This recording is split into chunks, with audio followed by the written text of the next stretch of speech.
Você pode sentar? Obrigado, Léo. Nós estamos na nossa série do que nós falamos quando falamos de. E essa série, ela tem a preocupação da gente equalizar um pouco o que nós cremos, né? Eu tenho sempre que tenho falado, eu tenho dito que não adianta a gente estar numa casa onde eu falo uma coisa e a minha esposa fala outra, a casa fica dividida, os filhos fazem o que querem, assim por diante. Então a gente tem recebido gente, e muita gente de outras denominações, e não tem problema nenhum isso, pelo contrário, mas a gente precisa equalizar aquilo que nós cremos, para que aqueles que estão chegando se adequem àquilo que nós cremos. Por isso, do que nós falamos quando falamos de. Essa série, uma conversa minha, Israel, Caleb, discutindo e experimentando muito daquilo que a gente tem vivido no meio da igreja, nos nossos atendimentos, do que a gente tem escutado do pessoal, do que a gente tem experimentado via redes sociais e tudo mais, brota do nosso coração o tema. O Israel, ele começa sobre a teologia da prosperidade, e ele diz que fui eu que o escalei para trabalhar esse tema todo, blá, blá, blá, blá, blá. Você lembra disso? Israel precisa de Jesus, gente, essa é a verdade, porque é ele quem decide, define e assim por diante. E aí, na grata misericórdia do Israel, ele delega a mim o tema autoridade espiritual. Ele mesmo fugiu da raia. Para falar do diabo, ele escolheu o velho.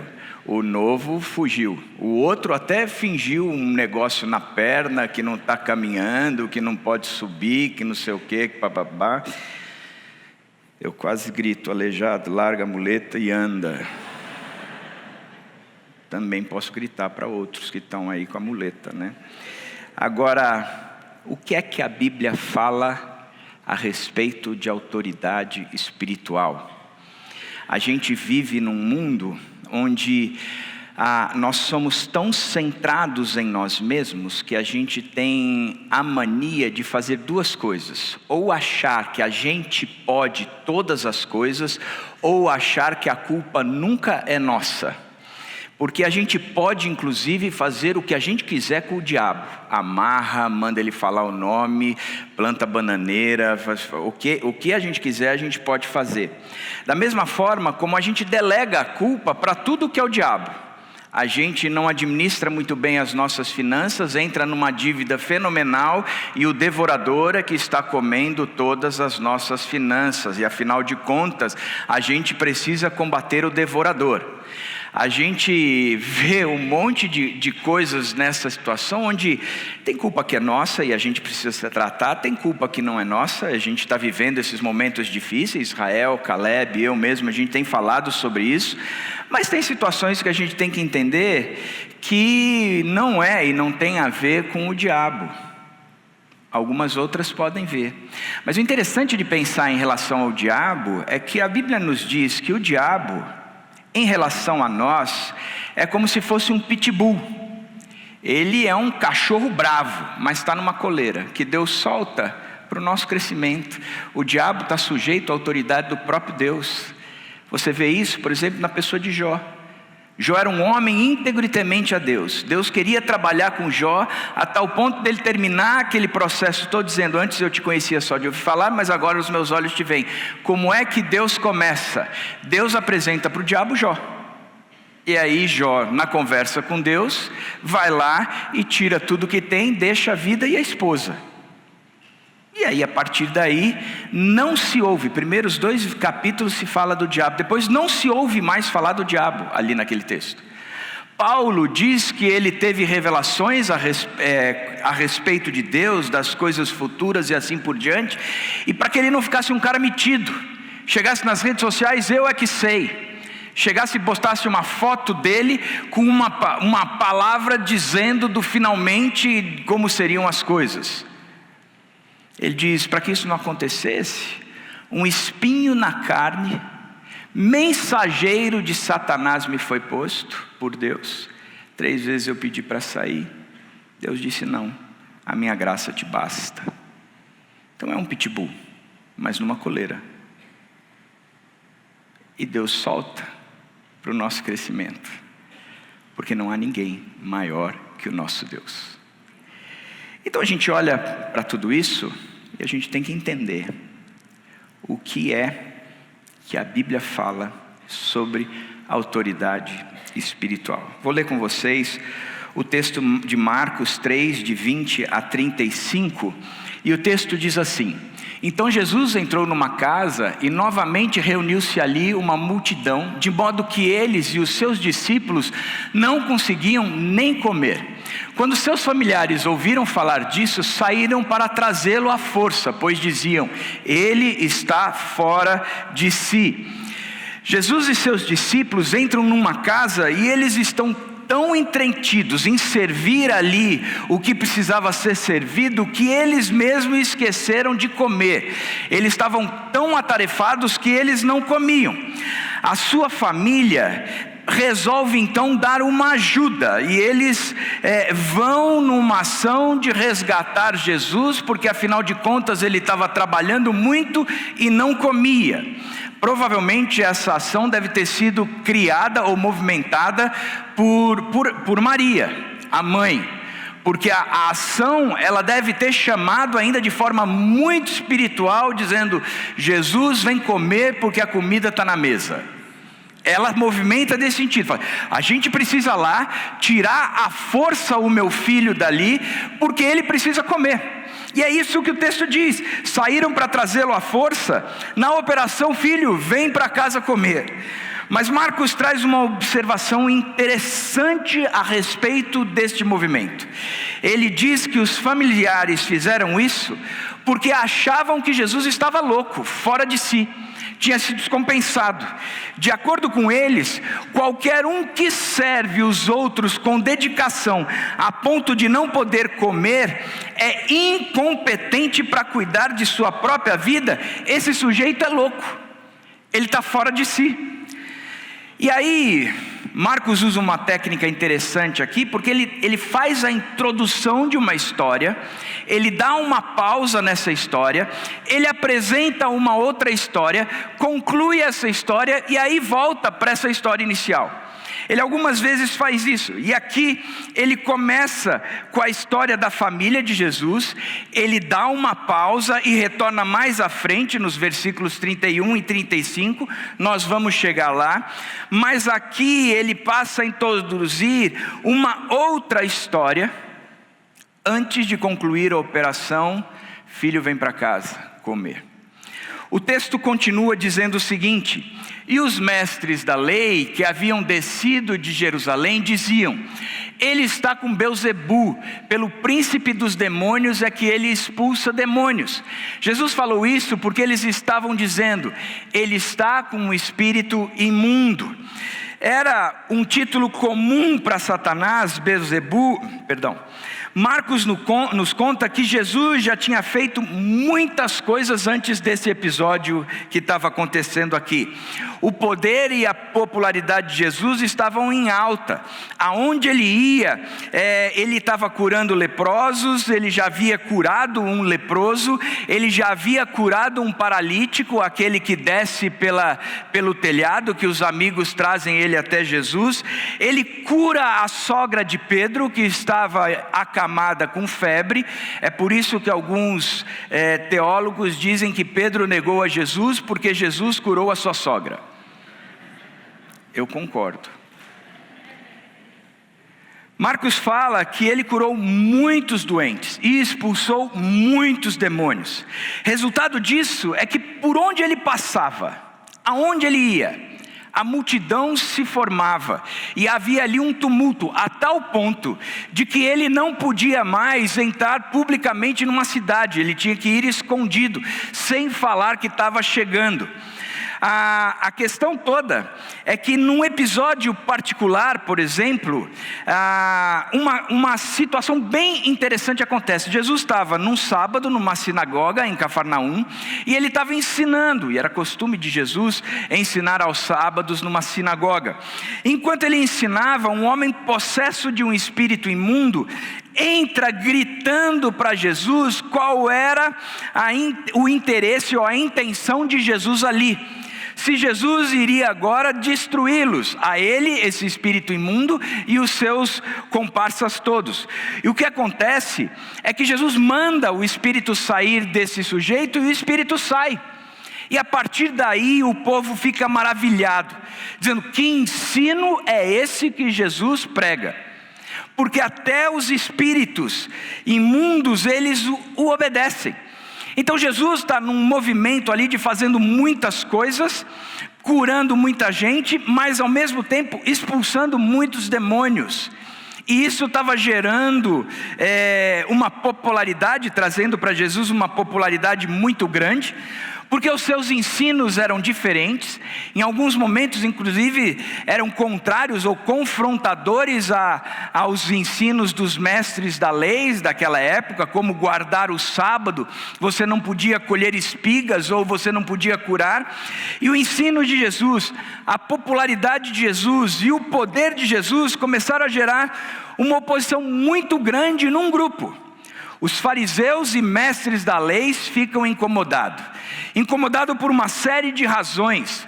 Talvez pela própria inveja de que havia um cara que estava ganhando maior notoriedade do que eles mesmos, porque eles já não eram mais capazes de atrair multidões, e Jesus de forma muito fácil atraía.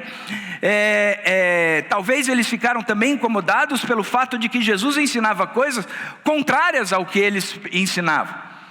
E ao mesmo tempo o próprio poder de Jesus, ele curava, ele expulsava demônios, ele sarava leprosos, enfim. Os mestres da lei e os fariseus, eles na verdade, eles eram patrulheiros da lei e das tradições judaicas. Eles ficavam olhando o tempo todo o que o povo estava fazendo, o que o povo estava falando, ou o que no caso o que Jesus estava fazendo, ou o que Jesus estava falando, para ver se ele praticava algo contrário à lei, para ver se ele de uma certa forma infringia as tradições judaicas. Eles estavam preocupados muito mais com o comportamento de Jesus e o comportamento do povo, daqueles a quem eles patrulhavam, do que o próprio coração daqueles dias. Só para você entender, numa conversa em Marcos 3:5, Jesus fica indignado com esses fariseus, porque o coração deles estava muito endurecidos. Diz o texto que Jesus ficou profundamente entristecido por causa do coração endurecido desses patrulheiros de comportamento. Jesus ficou bravo com isso. Diz o texto que Jesus irou-se. Isso porque Jesus havia permitido que seus discípulos colhessem espigas no sábado. Para aqueles patrulheiros, era preferível morrer de fome, passar fome, do que colher algumas espigas enquanto era sábado. Da mesma forma como eles ficaram muito bravos com Jesus, porque Jesus chega na sinagoga e ali tem um homem com uma mão atrofiada, ressequida, e diz que estes patrulheiros ficaram olhando para Jesus para ver o que ele ia falar e o que ele ia fazer, para pegá-los de uma forma sutil ou clara, dizendo: olha onde você está errando, para poder condená-los. E diz que Jesus cura esse sujeito da mão ressequida, atrofiada, e aí eles ficam injuriados com isso, e eles passam a querer conspirar para matar Jesus. Agora eles querem matar Jesus de qualquer forma. Então nós chegamos no nosso texto, onde Marcos conta que uma patrulha de comportamento, esses mestres da lei, chegam aonde Jesus estava, saem de Jerusalém para se encontrar com Jesus. Logo depois, anterior a isso, estava a mãe de Jesus e os parentes de Jesus dizendo: nós precisamos tirá-lo dessa casa porque ele precisa comer. Enquanto eles estão nesse movimento de ir lá, chegam esses patrulheiros, e esses patrulheiros eles começam numa conversa entre si, dizendo que a acusação de que ele está com Belzebu, pelo príncipe dos demônios é que ele expulsa demônios. Ele está com Belzebu, é pelo príncipe dos demônios que ele expulsa demônios. Eles estão trazendo aqui um conceito a respeito da autoridade de Jesus. eles estão trazendo aqui o conceito da autoridade espiritual de Jesus naquela situação. A acusação deles é: esse Jesus está sendo possuído por Beelzebu, e esse Beelzebu é que está expulsando todos os demônios por aí, é em nome dele. Agora, essa acusação, ela deve ser observada com duas vertentes, ou de uma forma dupla. A primeira: Jesus é acusado de estar possesso por Beelzebu. Ele está com Beelzebu. Quem era Beelzebu? Era o título comum para Satanás no judaísmo do primeiro século. Ou seja, era o maioral de todos os demônios. Era o príncipe dos demônios. Seu nome significa o senhor da casa, o dono da casa. Portanto, esse Beelzebu era aquele que era o bambambam, o top one, o todo-poderoso. E eles diziam: esse Jesus está possesso por esse aí. Não é qualquer demôniozinho, não, é um demôniozão. Não é qualquer demônio de segunda, terceira escalão, pastor de missão e cidade. Não, é o bambambam, o maioral, o príncipe dos demônios, o senhor da casa dos demônios. A segunda vertente ou fato é que Jesus é reconhecido com poder. Ele expulsa demônios. Até os mestres da lei, esses patrulheiros, reconheciam que Jesus tinha poder. Porque ele estava fazendo coisas que somente alguém que tinha um poder sobrenatural. Ele expulsa demônios. Ele cura cegos. Ele faz andar paralíticos. Ele sara leprosos. Ele expulsa demônios. Esse cara tem poder. Os mestres da lei reconhecem o poder exercido por Jesus. Mas uma coisa é fato: Jesus não se encaixa na teologia desses mestres da lei. Porque ele diz: não tem a ver com o nosso Deus. O que esse Jesus faz em nome do maioral dos demônios, mas não tem a ver com o nosso Deus. Isso eu digo porque ele não pode de forma alguma ensinar, praticar tais coisas e coisas contrárias à lei, sem respeitar as tradições. O nosso Deus jamais permitiria isso. O nosso Deus é um Deus que nos faz ser zelosos em relação à lei. Ele exige o cumprimento da lei. Como é que alguém que surge e diz: não, vocês podem colher espigas aqui no sábado, mesmo, não tem problema nenhum. Você pode ser curado dessa sua mão atrofiada agora, mesmo no sábado, não tem problema nenhum. Porque o que Jesus está trabalhando, o conceito, não é que ele está dizendo: eu descumpro a lei. Mas a lei existe e ela foi criada para a preservação da vida. Portanto, lei nenhuma pode ser maior do que a própria vida. Então o que Jesus está dizendo é: eu não estou descumprindo. Pelo contrário, eu estou promovendo vida, que é o que a lei deveria estar fazendo. Então Jesus, ele era acusado por esses caras, dizendo: ele não bate com a gente. Ele tem poder, mas esse poder é do príncipe das trevas, não tem nada a ver com isso aqui.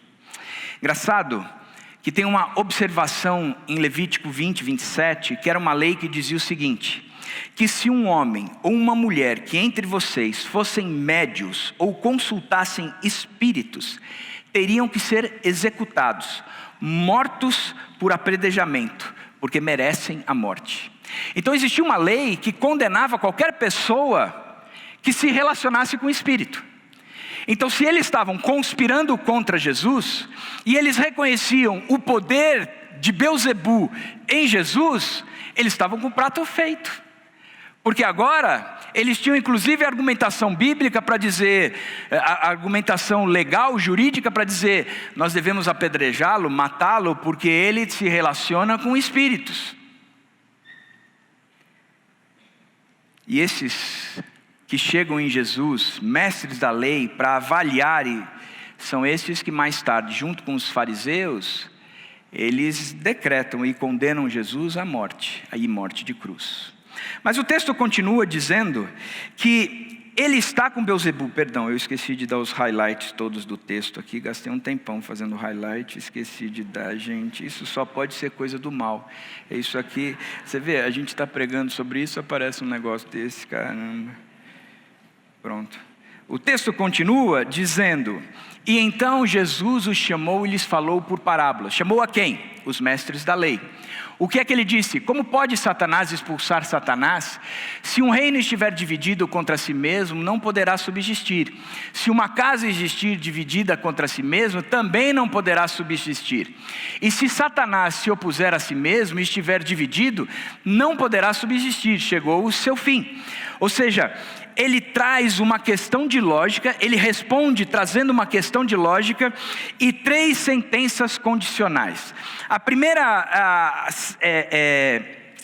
questão de lógica é: como é que pode Satanás expulsar Satanás? Não faz sentido, gente. Não tem lógica tudo isso. Jesus começa a sua resposta com uma questão simples de lógica. Não dá para Satanás expulsar o próprio Satanás. Não faz sentido isso. Não dá para Beelzebu expulsar o próprio Beelzebu. Não dá. Não dá, isso não é possível. Jesus tira uma onda com os mestres da lei, dizendo: olha, o argumento de vocês não tem lógica nenhuma. Porque Satanás não pode expulsar Satanás, não tem sentido. Jesus constrói a lógica de que somente um inimigo de Satanás seria capaz de expulsá-lo, mas não o próprio Satanás. Não faz sentido. Um poder adquirido contra o próprio poder adquirido.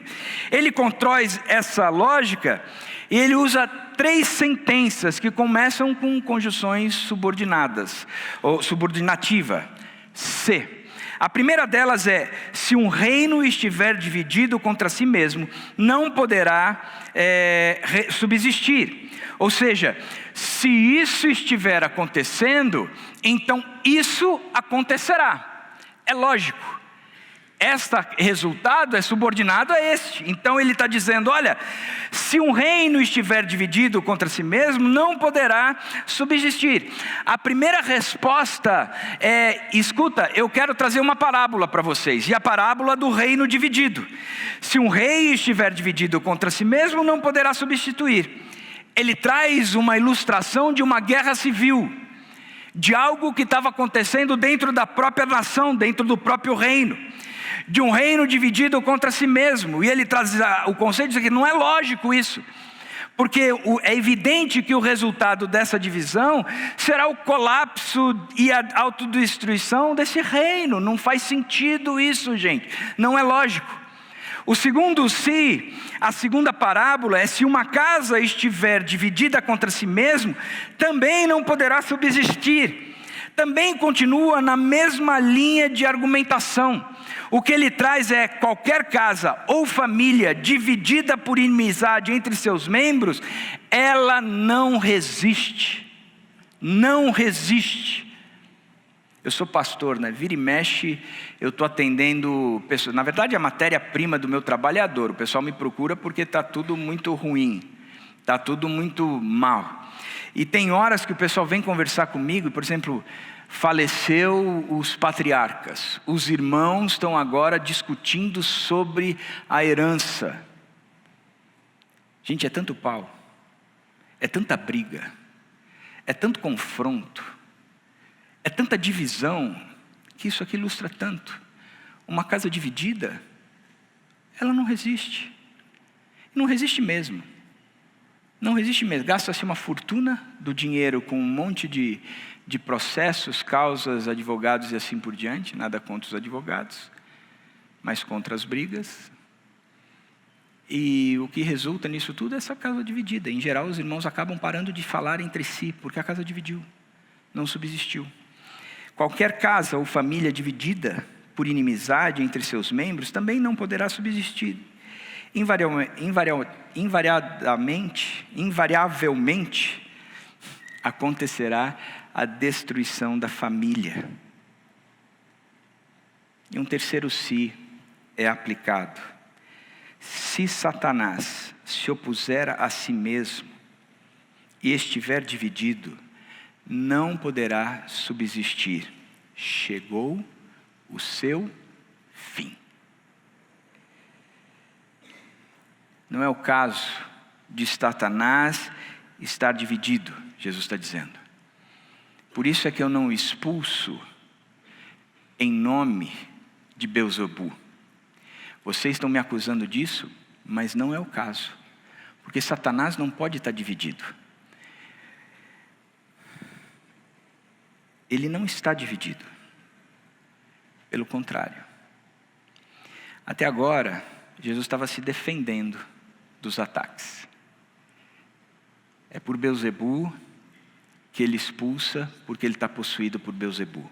E a resposta de Jesus é: não tem lógica. É como um reino dividido, não subsiste.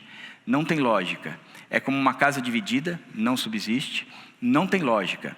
Porque se Satanás expulsasse no seu próprio nome, ele estaria dando um tiro no pé.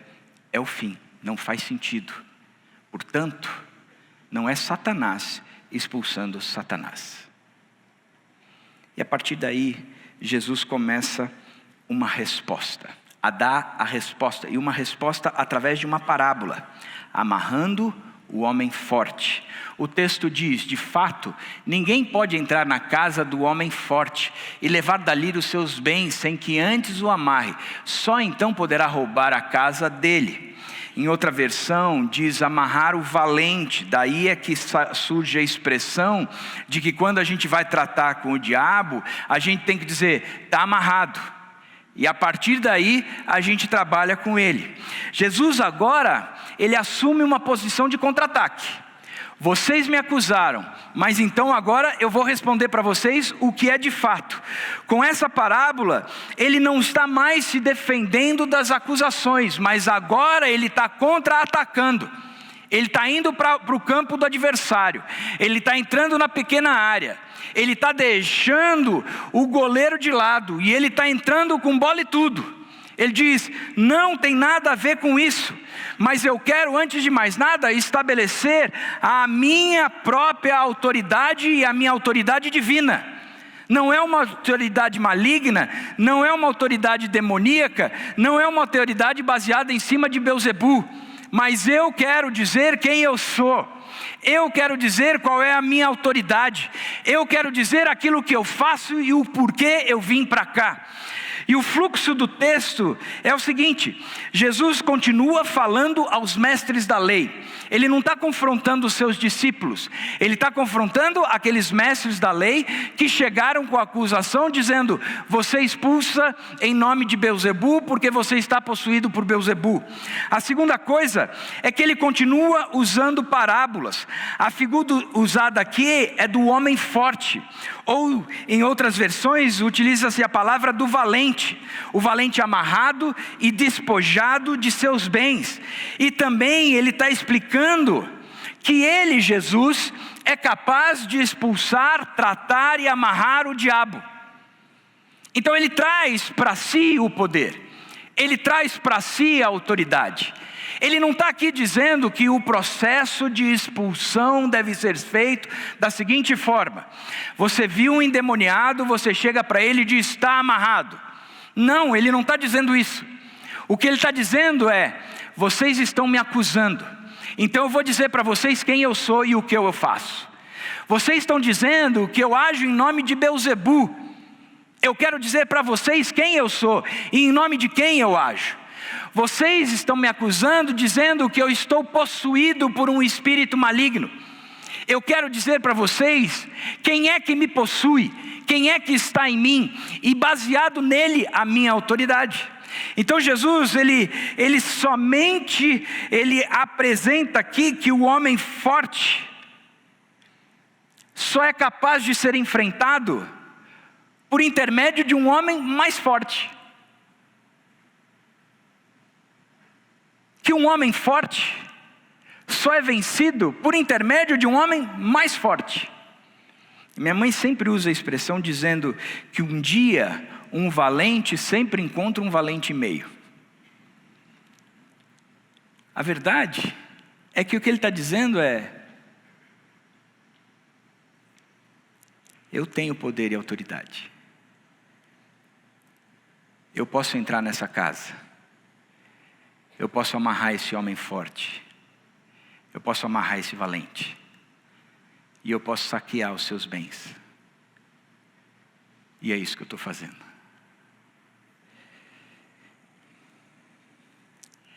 O que Jesus está fazendo aqui em seus exorcismos, Ele está mostrando que Ele tem mais poder do que o próprio diabo. Em nenhum dos seus exorcismos, o diabo venceu. Marcos diz que Ele não permitia nem que os diabos falassem. Ele nem gastava tempo com o diabo. Ele mandava sair e os caras saíam. Esse texto mostra o poder soberano de Deus contra Satanás. Na verdade, a gente pode perceber na sequência construída por Marcos até aqui. Primeiro, nos primeiros capítulos do livro do Evangelho, ele apresenta a identidade de Jesus. Nos primeiros versículos, lá no capítulo 1, verso 10, diz assim: assim que saiu da água, Jesus, que tinha sido batizado, Jesus viu o céu se abrindo e o Espírito descendo como pomba sobre ele. Então veio dos céus uma voz: tu és meu filho amado, de que me agrado. Aqui a identidade de Jesus é revelada. O Deus Trino, aonde o Pai confirma e o Espírito confirma, dizendo: este faz parte da gente, este está incluído na Trindade, este não é a encarnação de qualquer profeta, este não é um espírito de luz, este não é um profeta poderoso, este é um que faz parte da Trindade, este é o meu filho amado, confirmado pelo Espírito Santo ali. Na verdade, eles estão confirmando a identidade de Jesus. Logo depois, a realidade do nosso mundo, a existência de Satanás é real. Marcos, desde o início, fala a respeito do diabo. Interessante que Marcos, ele não fala do nascimento de Jesus, não fala da criação de Jesus, não fala nada. Marcos começa com o batismo de Jesus. Jesus é batizado e logo depois ele é levado ao deserto para ser tentado pelo diabo. O texto diz que pode-se perceber logo de cara, ou Marcos diz que logo de cara, ele nos traz a realidade de que o diabo é alguém que existe mesmo e que está ativo nesse mundo. Ele traz no verso 12 e 13 do capítulo 1, dizendo que o Espírito impeliu Jesus para o deserto. E ali ele esteve 40 dias sendo tentado por Satanás, por Belzebu. Ele diz: olha, ali ele estava sendo confrontado. Então a identidade de Jesus é apresentada logo de cara, mas a realidade do nosso mundo também é apresentada logo de cara. O diabo está por aí. Antigamente tinha um livro que dizia: o diabo vivo e ativo no planeta Terra. E é isso mesmo, ele está por aí. Mas logo depois, Jesus começa um discurso dizendo o seguinte: o tempo é chegado. O reino de Deus está próximo. O tempo chegou e o reino de Deus está próximo. Está aqui. Já aconteceu. Jesus invadiu. Ele entrou na casa do valente. Jesus está aqui presente. Ele diz: o reino de Deus está aqui. Então, quando ele começa trazendo a identidade de Jesus, a realidade do mundo, mas também traz o reino de Deus. E por fim, o diabo tem uma certeza. A certeza de que nas mãos de Deus ele está ferrado, que ele não tem futuro. Ele apresenta, quando Jesus está naquela sinagoga e vem um sujeito possuído de um espírito imundo, o diabo fala através dele dizendo: o que queres conosco, Jesus de Nazaré? Viestes para nos destruir? E é interessante como o Dr. Stephen Kirchner, quando fala a respeito das ações ou do movimento de Deus contra o diabo no livro de Marcos, diz que todas as vezes que o diabo chega na presença de Jesus, é como quem dissesse: já chegou a minha hora, é agora que eu serei destruído. Porque o diabo sabe o seu fim, e ele sabe que o valente e meio entrou na casa dele. Que Deus!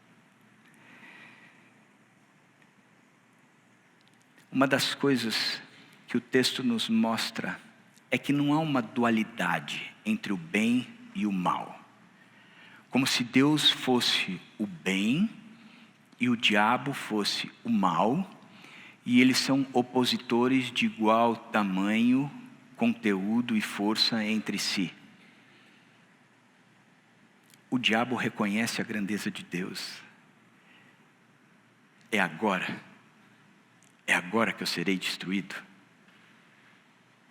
Ele sabe com quem ele está lidando, porque ele diz: o Senhor é o Santo de Deus.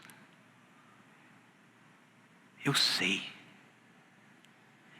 eu não tenho força contra, já estou condenado, serei destruído. Então Marcos chega aqui, na parábola do homem forte, do valente amarrado, e mais uma vez eu digo, isso aqui não é uma lição de como expulsar um demônio. Isso ele vai trabalhar em Marcos 9, que tem a ver com a intimidade com Deus, a prática diária da comunhão com Deus. Aqui, ele está dizendo que o que Jesus Cristo fez foi invadir com o seu reino o mundo que jaz no maligno, trazendo a destruição desse maligno. Jesus invade esse mundo, amarra o valente e começa a saquear seus bens, dominar seu espaço. O texto continua dizendo: eu asseguro que todos os pecados e blasfêmias dos homens lhes serão perdoados, mas quem blasfemar contra o Espírito Santo nunca terá perdão. É culpado de pecado eterno. Jesus falou isso, Marcos acrescenta essa frase final. Jesus falou isso porque ele estava dizendo, ele está com um espírito imundo. Jesus traz a fonte do seu poder agora. Ele está dizendo, o poder é o Espírito. Eu estou aqui dizendo para vocês que vocês não podem blasfemar contra o Espírito. Jesus traz para a pauta, Jesus coloca na mesa a pessoa do Espírito Santo.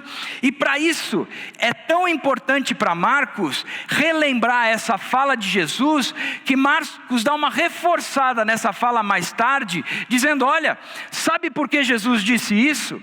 Ele disse isso porque ele estava sendo acusado de ser possuído por um espírito imundo, e não tem nada a ver com isso. Jesus está colocando na mesa, dizendo, o meu poder não tem a ver com espírito imundo nenhum. Eu tenho poder, eu estou invadindo a casa desse valente, eu estou amarrando esse valente, eu estou despojando os seus bens, mas estou fazendo isso na autoridade do Espírito Santo.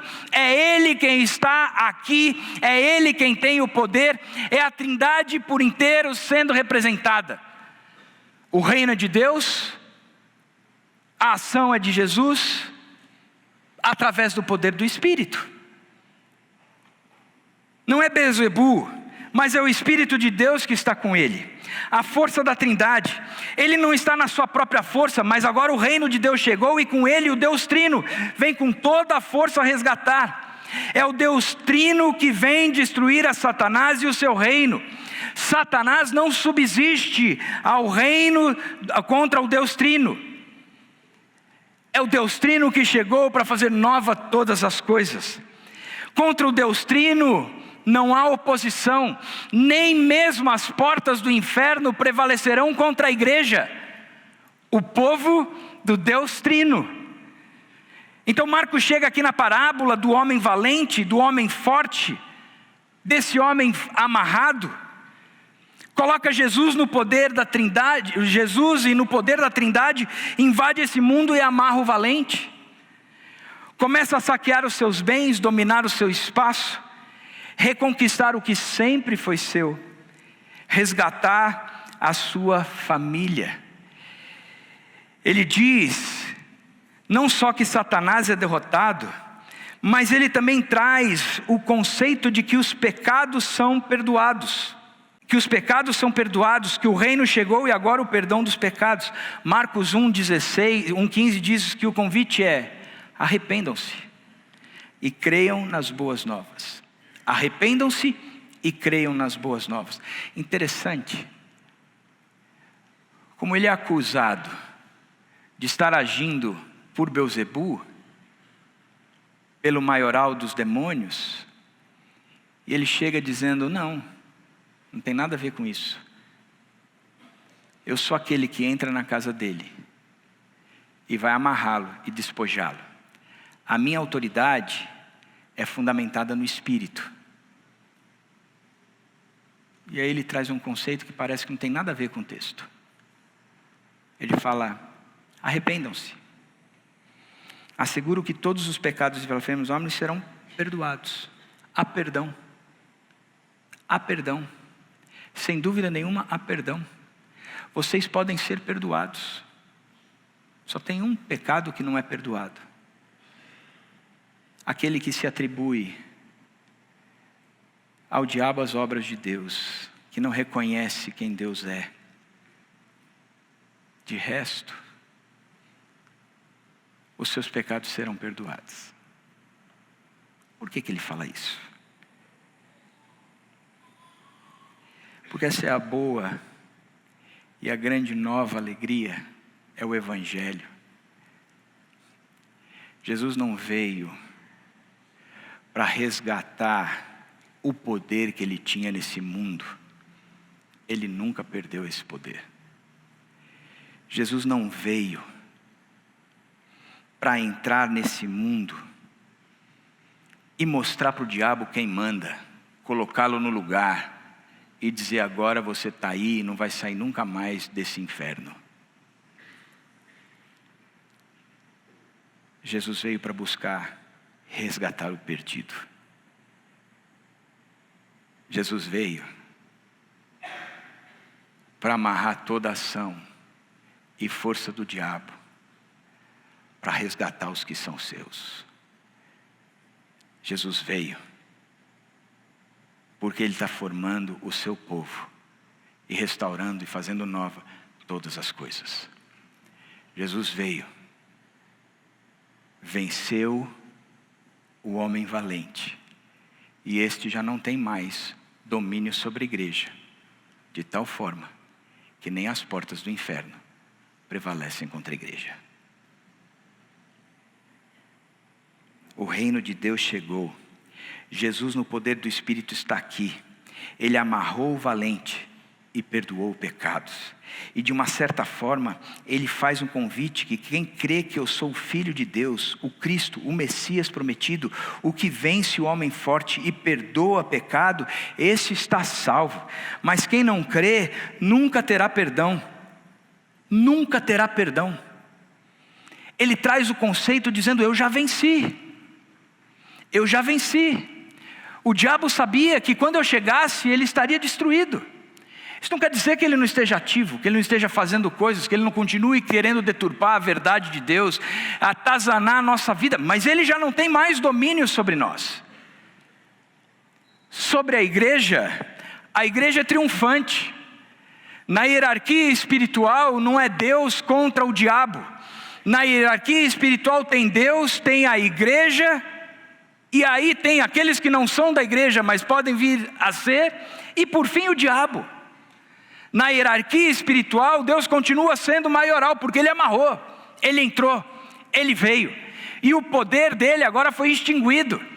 Quando Jesus sai daquela sepultura, ele vence a morte, que era a grande arma, o grande triunfo de que o diabo tinha nas mãos, porque o pecado, que ele fora indutor de tudo isso, alimentou o coração pecaminoso, errado do homem, tinha levado à morte. Agora a morte tinha sido vencida, portanto todos os inimigos foram vencidos. O pecado já não domina mais nesse corpo mortal, a morte já não mais me domina, o diabo já não tem mais poder sobre mim, porque agora eu fui tirado do império das trevas, eu fui colocado num outro reino, eu fui alicerçado numa outra família, eu estou inserido numa outra casa. Você lembra que eu disse que Marcos usa uma técnica de começar uma história, pausar essa história introduzir uma história, concluir essa para depois concluir aquela outra. Lembra disso? Ele começou dizendo que a família de Jesus foi lá e chegou lá para resgatar Jesus daquela insanidade que ele estava vivendo, trabalhando tanto que não conseguia comer. Então entra em ação a operação filho vem comer. Jesus termina aqui essa história e ele volta para concluir aquela introdução. Ele vem e diz o seguinte: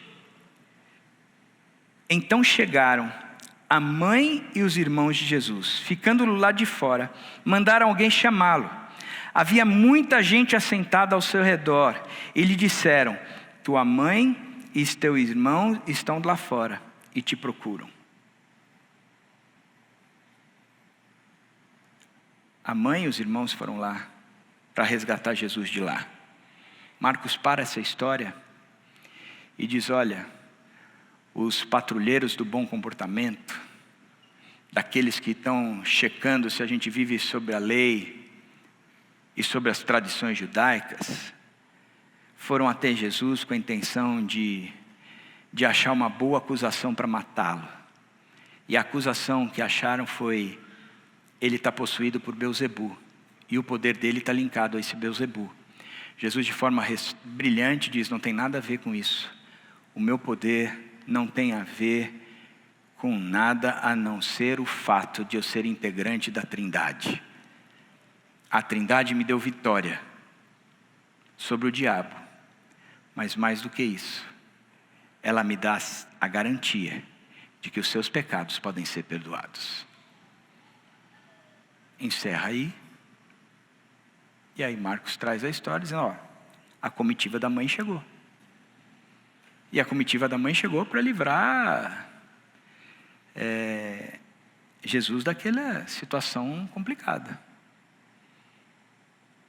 E algumas pessoas, no meio de todo aquele tumulto, a casa lotada de gente, a mãe e os irmãos não conseguiam chegar ali, chega para Jesus e diz: ó, tua mãe e teus irmãos estão lá fora, estão te esperando.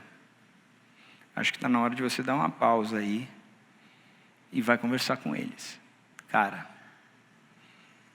esses são os meus filhos, que estão numa casa, e alguém chega e diz: você não comeu.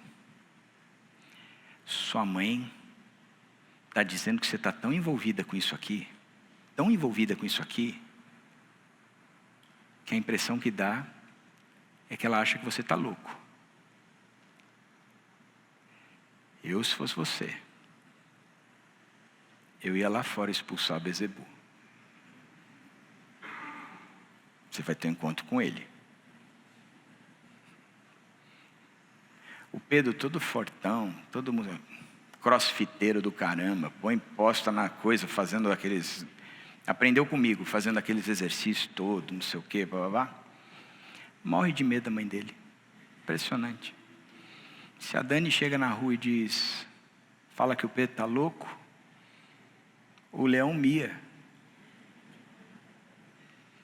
Jesus chega e faz a seguinte afirmação: quem é a minha mãe? E quem são os meus irmãos? Perguntou ele. Então olhou para os que estavam assentados ao seu redor e disse: aqui estão minha mãe e meus irmãos. Quem faz a vontade de Deus, este é o meu irmão, minha irmã e minha mãe. Jesus está inaugurando um novo tempo, uma nova era. Um tempo onde nada do que nos afasta do Pai tem mais poder sobre nós. O pecado foi vencido, portanto ele já não nos domina mais. A morte foi vencida, portanto a gente vive eternamente. Aquilo que nos separava de Deus acabou, porque Ele consumiu a paz, executou a paz entre nós e Deus. Nós fomos considerados corretos perante Deus, por isso temos paz com Deus. O diabo foi vencido. A igreja tem poder e autoridade sobre o diabo. A autoridade espiritual não é nossa. A autoridade espiritual é do Deus soberano. A autoridade espiritual é daquele que nos resgatou. A autoridade espiritual é daquele que nos comprou com alto preço. A autoridade espiritual é daquele que veio até nós, porque sabia que nós não tínhamos como chegar até Ele. Aquele que desceu dos céus e se fez homem, para na sua própria carne padecer tudo o que o diabo e o pecado nos fornecem. Subiu naquela cruz por causa do pecado e do diabo, mas saiu daquela sepultura nos dando a vitória absoluta. É Ele quem traz o reino de Deus até nós. É Ele quem nos torna capaz de ser sua família. E termino quando Paulo diz: pois Ele nos resgatou do domínio das trevas e nos transportou para o reino do seu Filho amado, em quem temos a redenção, a saber, o perdão dos pecados. É Ele. Ele nos resgatou desse domínio. Nós estamos livres, nós somos livres. Nós já não somos mais derrotados, mas somos em Cristo Jesus mais do que vencedores. Nós não precisamos temer o diabo, porque a gente resiste e ele foge de nós. O que a Bíblia nos ensina é que Ele nos transportou para o reino do seu Filho amado. Você consegue entender isso? Quando Jesus está dizendo que um reino dividido não sobrevive,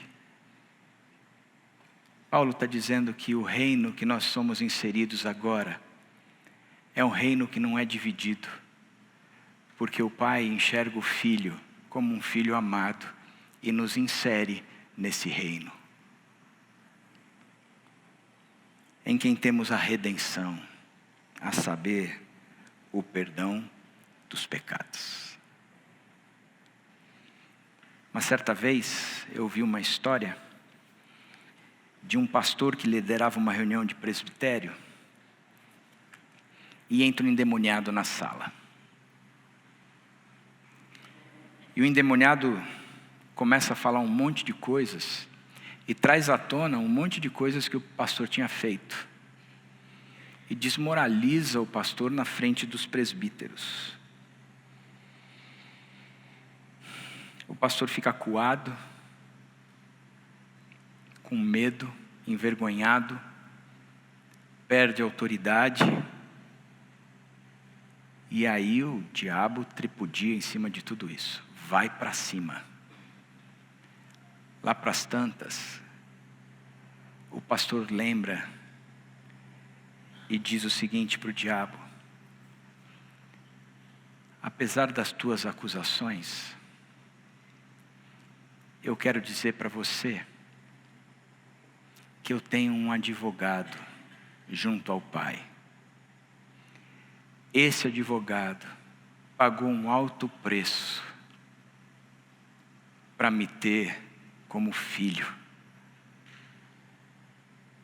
e refez o vínculo que eu tenho com esse Deus. Estou lembrando que esse advogado, quando subiu na cruz, ele pagou todo e qualquer pecado que eu tinha cometido, inclusive esses dos quais você me acusa. Estou lembrando que quando ele subiu naquela cruz, ele pegou os pecados e colocou sobre si, para que o pecado não fosse mais algo contado na nossa relação com Deus.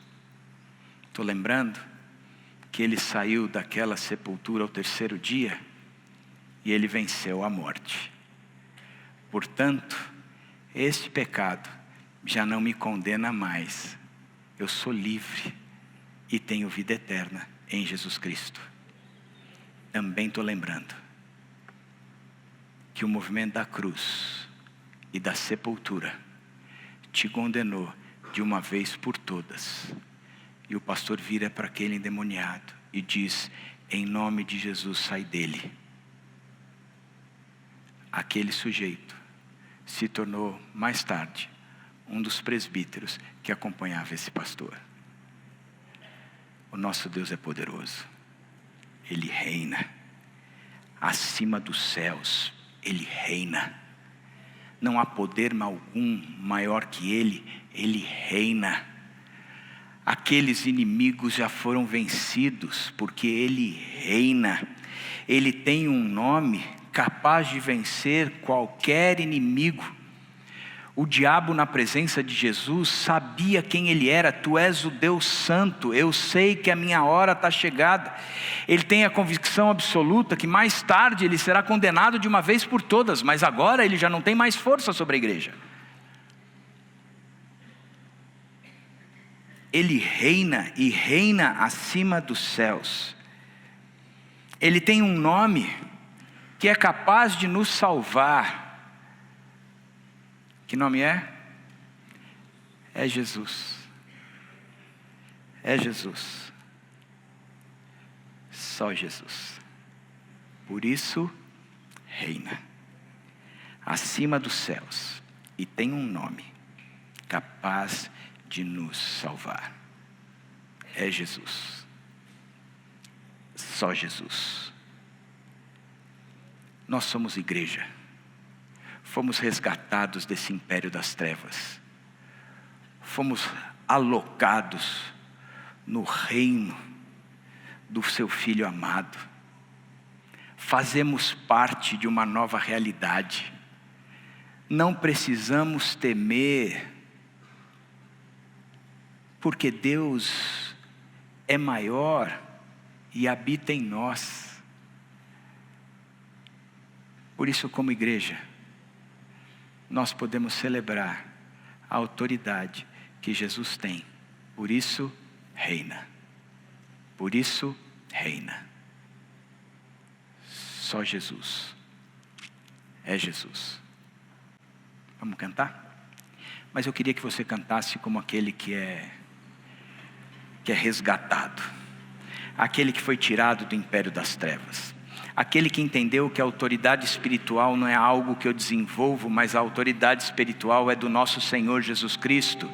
Ele é quem amarra, eu não amarro coisa nenhuma, Ele é quem amarra, porque Ele é o valente meio, Ele é maior do que qualquer adversário.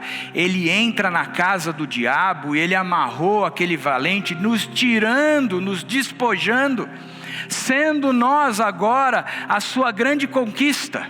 Sendo nós agora o seu grande povo, sendo nós agora parte do reino onde nós pertencemos ao Filho amado. Portanto, nós podemos cantar, não mais quem está sob o jugo do diabo, mas como quem está livre em Cristo Jesus. Nós podemos declarar que Ele já não tem mais domínio sobre nós, e sobre nós como igreja, nem mesmo as portas da casa dEle prevalecerão contra nós, porque Jesus é maior, e a gente pode cantar dizendo, é Jesus, e Ele reina acima dos céus. Nós podemos dizer isso com toda a certeza, na autoridade do nome de Jesus. Essa autoridade não é no meu nome, nem no seu, graças a Deus. Essa autoridade é no nome de Jesus, e nesse nome nós podemos cantar. E eu queria te convidar a cantar agora, declarando para si mesmo, dizendo, é isso aí, é isso aí. Vamos cantar?